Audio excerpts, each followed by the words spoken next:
ಎಲ್ಲರಿಗೂ ನಮಸ್ಕಾರ. ನನ್ನ ರೆಸಿಪಿ ಚಾನಲ್ಗೆ ಸ್ವಾಗತ. ನಾನಿವತ್ತು ತುಂಬಾ ಸುಲಭವಾಗಿ ಆಲೂಗಡ್ಡೆ ಕಬಾಬ್ ಹೇಗೆ ಮಾಡೋದು ಅಂತ ತೋರಿಸ್ಕೊಡ್ತಿದ್ದೀನಿ. ಅದಕ್ಕಿಂತ ಮೊದಲು ನೀವು ನನ್ನ ಚಾನಲ್ನ ಪ್ಲೀಸ್ ಸಬ್ಸ್ಕ್ರೈಬ್ ಮಾಡ್ಕೊಳ್ಳಿ, ಲೈಕ್, ಶೇರ್, ಕಮೆಂಟ್ ಮಾಡಿ. ಮತ್ತು ನನ್ನ ಚಾನಲ್ಗೆ ಯಾವಾಗಲೂ ತುಂಬಾ ಸಪೋರ್ಟ್ ಮಾಡ್ತೀರಿ ಅಂತ ಹೇಳ್ತಾ ಈಗ ಬನ್ನಿ ವಿಡಿಯೋ ಶುರು ಮಾಡೋಣ. ಮೊದಲಿಗೆ ನಾನಿಲ್ಲಿ ಆಲೂಗಡ್ಡೆಯನ್ನು ಚೆನ್ನಾಗಿ ತೊಳೆದು ರೆಡಿ ಮಾಡಿ ಇಟ್ಕೊಂಡಿದ್ದೀನಿ. ಈಗ ಇದನ್ನು ಕಟ್ ಮಾಡ್ಕೊಳ್ಳೋಣ.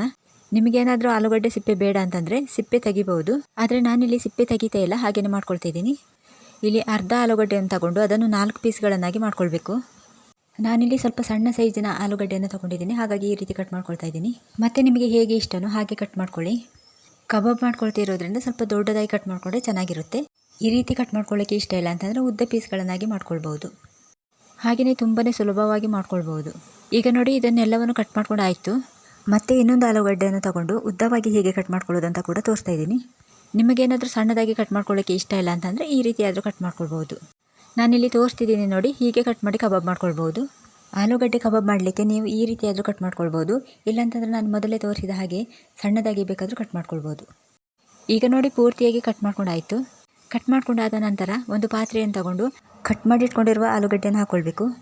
ಇದನ್ನು ನಾವು ಮತ್ತೊಮ್ಮೆ ತೊಳಿಬೇಕಾಗುತ್ತೆ. ಈಗ ನಾನು ಇದಕ್ಕೆ ನೀರು ಹಾಕ್ಕೊಂಡ್ಬಿಟ್ಟು ತೊಳಿತಾ ಇದ್ದೀನಿ. ಇದನ್ನು 2 ಸಲ ನೀರು ಹಾಕ್ಕೊಂಡು ತೊಳ್ಕೊಂಡ್ರೆ ಸಾಕಾಗುತ್ತೆ. ಇಲ್ಲಿ ನೋಡಿ, ನಾನು ಈ ರೀತಿ ತೊಳಿತಾ ಇರುವಾಗ ನೋಡಿ ಕಲರ್ ಹೇಗೆ ಬಿಡ್ತಾ ಇದೆ ಅಂತ, ಅದೆಲ್ಲ ಪೂರ್ತಿಯಾಗಿ ಹೋಗಬೇಕು. ಈಗ ಈ ಆಲೂಗಡ್ಡೆಯನ್ನು ತೊಳೆದು ರೆಡಿ ಮಾಡ್ಕೊಂಡಾದ ನಂತರ ಇನ್ನೊಂದು ಪಾತ್ರೆಯನ್ನು ತಗೊಳ್ತಾ ಇದ್ದೀನಿ. ತೊಳೆದಿಟ್ಕೊಂಡಿರುವ ಆಲೂಗಡ್ಡೆಯನ್ನು ಈ ಪಾತ್ರೆಗೆ ಹಾಕೊಳ್ಬೇಕು. ಆಲೂಗಡ್ಡೆಯನ್ನು ಈ ರೀತಿ ಹಾಕೊಳ್ಳುವಾಗ ಅದರಲ್ಲಿ ಹೆಚ್ಚು ನೀರು ಇರಬಾರ್ದು. ಯಾಕಂದರೆ ಜಾಸ್ತಿ ನೀರು ಇತ್ತಂದರೆ ಮಸಾಲೆ ನೀರಾಗಿಬಿಡುತ್ತೆ ಮತ್ತು ಮಸಾಲೆ ಆಲೂಗಡ್ಡೆಗೆ ಅಷ್ಟೊಂದು ಚೆನ್ನಾಗಿ ಹಿಡ್ಕೊಳ್ಳೋದಿಲ್ಲ. ಅದಕ್ಕೋಸ್ಕರ ನೋಡಿ, ಈಗ ಇದನ್ನು ಪೂರ್ತಿಯಾಗಿ ರೆಡಿ ಮಾಡ್ಕೊಂಡಾಯಿತು. ಈಗ ಇದಕ್ಕೆ ಬೇಕಾಗಿರುವ ಸಾಮಗ್ರಿಗಳನ್ನು ಹಾಕೊಳ್ಳೋಣ. ಮೊದಲಿಗೆ 1 ಚಮಚ ಉಪ್ಪು ಹಾಕ್ತಾ ಇದ್ದೀನಿ, ರುಚಿಗೆ ತಕ್ಕಷ್ಟು ಉಪ್ಪು.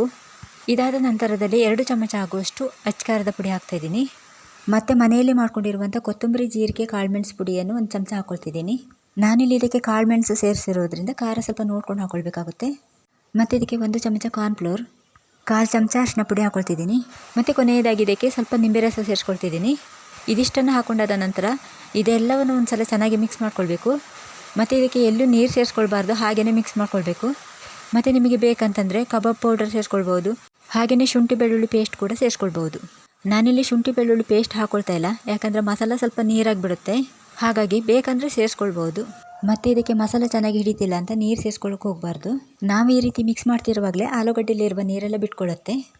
ನೋಡಿ, 3-4 ನಿಮಿಷಕ್ಕೆಲ್ಲ ಇದರಲ್ಲಿರುವ ನೀರು ಪೂರ್ತಿಯಾಗಿ ಬಿಟ್ಕೊಳ್ತಾ ಇರುತ್ತೆ. ಮತ್ತು ಇದನ್ನು ರೆಡಿ ಮಾಡ್ಕೊಂಡಾದ ತಕ್ಷಣ ಹೆಚ್ಚು ಹೊತ್ತು ಹಾಗೆಯೇ ಇಡಬಾರ್ದು, ತಕ್ಷಣಕ್ಕೆ ಎಣ್ಣೆಗೆ ಹಾಕ್ಕೊಳ್ಬೇಕು. ಈಗ ಆಲೂಗಡ್ಡೆಯನ್ನು ಪೂರ್ತಿಯಾಗಿ ರೆಡಿ ಮಾಡ್ಕೊಂಡಾದ ನಂತರ ಒಂದು ಪಾತ್ರೆಯನ್ನಿಟ್ಟು ಎಣ್ಣೆ ಹಾಕ್ಕೊಳ್ತಾ ಇದ್ದೀನಿ. ಎಣ್ಣೆ ತುಂಬಾ ಚೆನ್ನಾಗಿ ಬಿಸಿಯಾಗಿರಬೇಕು. ಈಗ ನೋಡಿ, ಎಣ್ಣೆ ಪೂರ್ತಿಯಾಗಿ ಕಾದಿದೆ. ನಾವು ಮೊದಲೇ ರೆಡಿ ಮಾಡ್ಕೊಂಡಿರುವ ಆಲೂಗಡ್ಡೆ ಪೀಸ್ಗಳನ್ನು ಒಂದೊಂದಾಗಿ ಎಣ್ಣೆಗೆ ಹಾಕ್ಕೊಳ್ಬೇಕು. ಮತ್ತು ಇದಕ್ಕೆ ಜಾಸ್ತಿ ಎಣ್ಣೆ ಹಾಕ್ಕೊಳ್ಳುವ ಅವಶ್ಯಕತೆ ಇಲ್ಲ, ಸ್ವಲ್ಪ ಎಣ್ಣೆ ಹಾಕ್ಕೊಂಡ್ರೆ ಸಾಕಾಗುತ್ತೆ. ನಾನಿಲ್ಲಿ ಇಷ್ಟ ಆಲೂಗಡ್ಡೆಗೆ 6-7 ಚಮಚ ಎಣ್ಣೆ ಹಾಕ್ಕೊಂಡಿದ್ದೀನಿ. ಇದಿಷ್ಟು ಫ್ರೈ ಆಗಲಿಕ್ಕೆ ಅಷ್ಟು ಎಣ್ಣೆ ಸಾಕಾಗುತ್ತೆ. ಈಗ ನೋಡಿ, ಆಲೂಗಡ್ಡೆಯನ್ನು ಪೂರ್ತಿಯಾಗಿ ಹಾಕ್ಕೊಂಡಾಯಿತು. ಇದನ್ನು ಸಣ್ಣ ಉರಿಯಲ್ಲಿ ಫ್ರೈ ಮಾಡ್ಕೊಳ್ಬೇಕು. ದೊಡ್ಡದಾಗಿ ಉರಿ ಇಟ್ಕೊಂಡು ಫ್ರೈ ಮಾಡಿಕೊಂಡ್ರೆ ಬೇಗನೆ ಸೀದೋಗುತ್ತೆ. ಆಲೂಗಡ್ಡೆ ಅಷ್ಟೊಂದು ಚೆನ್ನಾಗಿ ಬೆಂದಿರೋದಿಲ್ಲ, ಯಾಕಂದರೆ ನಾವು ದೊಡ್ಡ ದೊಡ್ಡ ಪೀಸ್ಗಳನ್ನಾಗಿ ಮಾಡ್ಕೊಂಡಿದ್ವಲ್ಲ, ಹಾಗಾಗಿ. ಅದೇ ಸಣ್ಣ ಉರಿ ಇಟ್ಕೊಂಡು ಫ್ರೈ ಮಾಡಿಕೊಂಡ್ರೆ 10-15 ನಿಮಿಷ ಬೇಕಾಗುತ್ತೆ. ತುಂಬಾ ಚೆನ್ನಾಗಿ ಬರುತ್ತೆ, ಗರಿ ಗರಿಯಾಗಿ ಬರುತ್ತೆ. ಸ್ವಲ್ಪ ಫ್ರೈ ಆದ ನಂತರ ನೋಡಿ, ಈ ರೀತಿ ಮಿಕ್ಸ್ ಮಾಡ್ತಾ ಇರಬೇಕು. ಮತ್ತು ನಾವು ಈ ರೀತಿ ಫ್ರೈ ಮಾಡ್ಕೊಳ್ಳುವಾಗ ಮುಚ್ಚಳವನ್ನು ಮುಚ್ಚಬಾರ್ದು, ಹಾಗೆಯೇ ಫ್ರೈ ಮಾಡ್ಕೊಳ್ಬೇಕು. ಮತ್ತು ಇದನ್ನು 2-3 ಸಲನಾದರೂ ಇದೇ ರೀತಿ ಕೈ ಆಡಿಸ್ತಾ ಇರಬೇಕು. ಈಗ ನೋಡಿ, ಇದು ಪೂರ್ತಿಯಾಗಿ ಫ್ರೈ ಆಗಿ ರೆಡಿಯಾಗಿದೆ. ಇಷ್ಟಾದರೆ ಸಾಕು, ಇದನ್ನೀಗ ತಗೊಳ್ಬೋದು. ಇದು ಈಗ ತುಂಬಾ ಚೆನ್ನಾಗಿ ಬಂದಿದೆ ಮತ್ತು ಕ್ರಿಸ್ಪಿಯಾಗಿ ಕೂಡ ಬಂದಿದೆ. ಇದನ್ನು ಹಾಗೆಯೇ ತಿನ್ಬೋದು, ಇಲ್ಲಾಂತಂದರೆ ಊಟದ ಜೊತೆ ಕೂಡ ತಿನ್ಬೋದು. ಬೇಳೆ ಸಾರು, ಟೊಮೊಟೊ ರಸಮಲ ಮಾಡ್ಕೊಂಡಾಗ ಈ ರೀತಿ ಒಂದು ರೆಸಿಪಿ ಮಾಡ್ಕೊಂಡು ತಿಂದರೆ ತುಂಬಾ ಟೇಸ್ಟಿಯಾಗಿರುತ್ತೆ.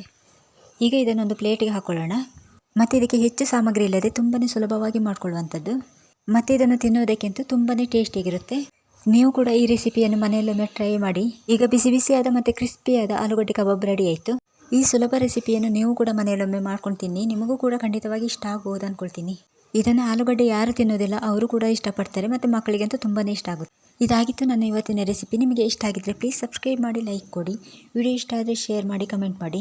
ಮುಂದಿನ ಹೊಸ ರೆಸಿಪಿಯೊಂದಿಗೆ ಸಿಗೋಣ. ಎಲ್ಲರಿಗೂ ಬಾಯ್ ಬಾಯ್. ಇಷ್ಟು ಹೊತ್ತು ನನ್ನ ವಿಡಿಯೋ ನೋಡಿದ್ದಕ್ಕೆ ಧನ್ಯವಾದ. Thank you.